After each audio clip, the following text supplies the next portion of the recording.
We are talking food prep today and how important it really is. Food prep, I never thought was a real big deal. About 4 months ago, I decided, you know what? I want to try a few things, see if it makes our life a little easier. I started cutting up our peppers, put them into baggies, separated the carrots out a little bit so that it made things a little easier to grab, made our healthy choices a little easier to make. It made a big deal. It made our choices easier. It made our lives easier. So I started taking a few more steps into it, And this last Easter, a few weeks ago, I saw how big of a deal it really was. Maybe not so much to Sean and Reese, but how big of a deal it was for me. When I got home, I didn't have my food prepping done. The way my pattern normally works, I do my grocery shopping and I do my food prep that weekend, which usually is my weekend off. That weekend was the weekend that I went to visit my parents. So my food prep didn't get done, and which is fine. I love visiting my parents, but that's usually my food prep weekend. But it made things really hard for me. My choices were very, very difficult for the next few days. It made it so that it's like, oh, I don't have this. What's going on? You know, it's amazing how when you're used to having that routine, when you're used to having that food prep done, when you're used to having this, okay, hey, yep, it's already there. It's there. You don't have to worry about it. You can just, boom, it's there. Awesome. So truly the food prepping, taking that extra moment to get it done is very important for your health, for your lifestyle, for your benefit. It saves a lot of time in the kitchen. It saves a lot of heartache, and it'll buy you a lot of time with your family as well. That little extra time, the extra day that you're going to spend prepping is going to buy you extra time in the long run. So it's going to sound like it's a lot of extra work. In the long run, it's going to help you. Things that I like to do. My vegetables, I like to, especially my baby carrots, I separate them out into snack size Ziploc baggies. And then I put those snack size Ziploc baggies into the larger Ziplocs, just so they're not floating around all over into the refrigerator. Just helps keep them contained a little bit better. Works out really well for me, for Reese, and for Sean. Says, hey, I need a snack. Carrots sound really good. Don't have to reach my hand into the great big bag of carrots. Boom, got them. Good. Can walk away. Can carry them wherever. They're already in a container. I don't have to grab a bowl. I don't have to grab anything else. There's no dish to wash. There's no anything. It's like, I got them right here. Reese can carry them outside if he wants to. Piece of cake. And you've already got a serving right there. Usually I put roughly about 5 or 6, maybe 7 baby carrots into one bag. I don't stuff them. It's usually enough to kill that craving. Sweet peppers, I do the same thing. Bell peppers, I do the same thing. Those, I do an extra twist with those. I take half of what I buy. I put a few into snack bags because I love my bell peppers to snack on too. I'll put those into snack bags. And I'll put the other ones and I'll prep those for meals that I'm going to make. Now, those I usually make, I'll do my chili or my fajitas, so I'll slice some, I'll dice some, and I'll separate those into bags. Believe it or not, taking that extra step makes it so much easier. It's a time saver when you're putting the dish together. It's a time saver when it comes to that meal point, because you don't have to cut and prep the pepper at that point. Boom, pull the bag out, toss it in the meal, you're good to go. It's really huge. When you think about it, it's really huge. That little bit of time that you took that day that you prepped saved you an extra 10 minutes. It's pretty big.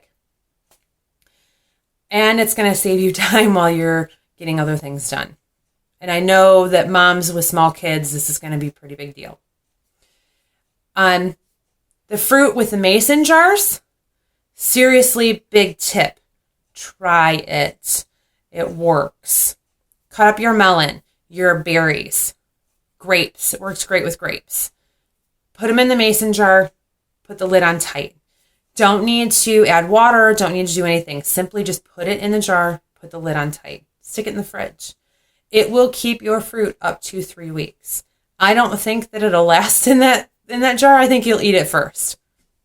Literally, it will keep your fruit that long. Works great with pineapple too. Those are some great fruit and veggie tips. Cucumber can be done in the mason jars as well.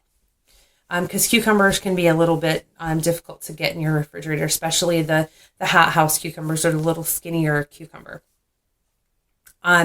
Tomatoes work really well in the mason jars as well. A little food prep for chicken. If you want to, here's a bargain saver tip. This is the way I like to do my chicken. I buy it in bulk in the 5-pound fresh chicken. I don't buy the frozen chicken anymore. I buy the 5-pound bulk, the really thick chicken breast. I fillet them in half lengthwise. So you actually are getting 2 chicken breasts out of them. And they, A, cook faster that way. And B, it's closer to a serving size. Those chicken breasts are monster. They're huge. That is 1 chicken breast. If you were to cook that, is 2 servings.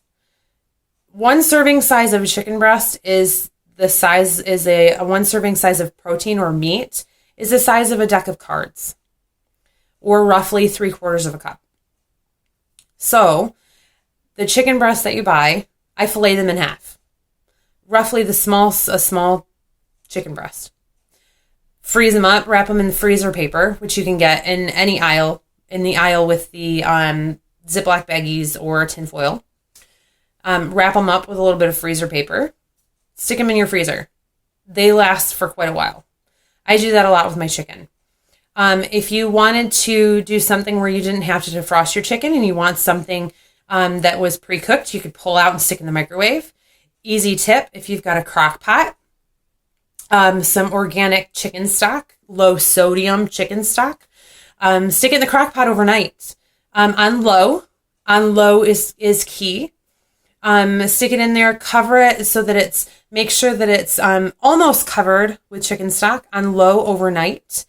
You can throw in, if you want flavorings in there, throw seasonings in there if you want. I like to use celery, onion, a little bit of chili powder, sometimes a little bit of cumin, depending on what type of seasoning I want, or if you want to season it after you're done, that's good too. Throw it in the crock pot overnight with a little bit of chicken stock. It will be so tender, literally. Pull it apart with your fork, or you can cut it up after it's done. You can put it into containers at that point. Use it throughout the week. Use it throughout the 2 weeks, or you can take it at that point, stick it in the freezer that way. That will allow you to be able to have cooked chicken. So literally all you have to do is pull it out, microwave it, heat it up, throw it into another dish. Easy peasy. You can do that with with ground meat as well, with ground turkey, ground chicken, ground beef, anything like that. A tip for ground meats, as lean as you can go. I know that the leaner meats are a little more expensive. They are, but truly the leaner meats are the way to go. If you are going to go a little bit on the fattier side, drain the grease before you use it. After you cook it, drain the grease off. I know it's an extra step. Drain the grease off. It'll get a lot of the fat out of there for you. Another little tip for the food prepping. I like to cook on the fly. I do. I don't mind I like to get my fruits and veggies prepped. I don't mind having that my meat is frozen or my fish is frozen, or the broiler will become your best friend. I love my broiler. I do fish, I do shrimp, I do chicken under the broiler because it's a great way to cook food. It's also baking is a good way. It takes a little bit longer, but baking is a good way to go too. Now the barbecue season is here. Barbecuing is also a great way to go. Don't forget to enjoy those fresh veggies on the barbecue as well. That is and barbecued, if you do grilled pineapple, try grilled pineapple. If you haven't tried that yet, it is delicious. Just brings out the sweetness a little bit and takes a little bit of the bite out of the pineapple. There has been, since I've been eating clean, my food palette has been opened up in new ways that I couldn't have even imagined. And it's been amazing. So open up your food palette, try new things. The best way to know what you like, the best way to explore, it's the best way to learn new things is to step out of your comfort zone and to really dig in. So I hope I've given you a few good tips. And please, by all means, ask questions. Shoot comments. If you come up with something, if you have an idea, please let me know. And because I'm always up for new tips too. Post in the group, post to my page, post anywhere so that we can see it and so everybody can learn. Have a great day.